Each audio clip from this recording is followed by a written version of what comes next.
For today's video goy DIY mag DIY ta goy og kanang unsaon na to pag-ayo sa kanang solar goy nga IP67 nga solar. So issue ni goy di na siya mo charge goy. So mo to goy ako may tagpaagi goy nga para ma-charge ag balik goy. So ako ro siya giputlan goy, kita mo ni goy kaning duha goy. Nga isumpayan ako og wire nga ordinary wire siya goy, ding sumpay nako sa iyang charger panel para mosud ang kuryente guys diri sa battery. Kaya di naman siya makasud sa battery guys. Mo na na-stack na siya sa kabuon guys kay wala mo siga.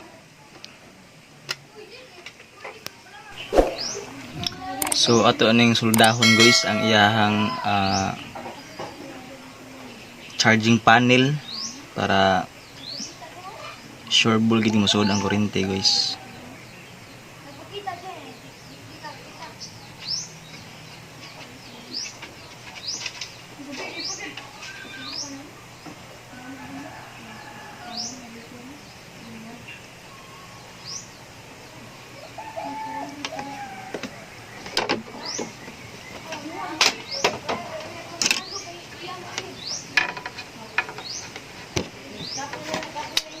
Okay na guys.